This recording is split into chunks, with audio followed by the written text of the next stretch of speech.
Toyota Avanza na tumirik, biglang namatay sa daan. Ayun oh.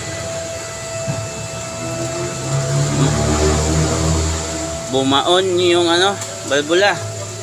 Yung dalawang balbula rin dito sa number 2. Ayun.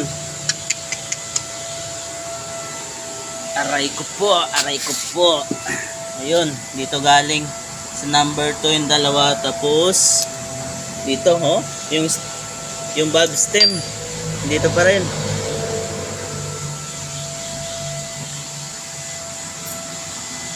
Yun. Wala, overall talaga. Yung valve stem, ayun nakabaon pa dito. Nagpang-abot. Bumigay yung tensioner nito kaya ganito. Aray ko po. Kawawa yung bumaon pa dito. Ewan ko kung mapakinabangan pa yung piston nito.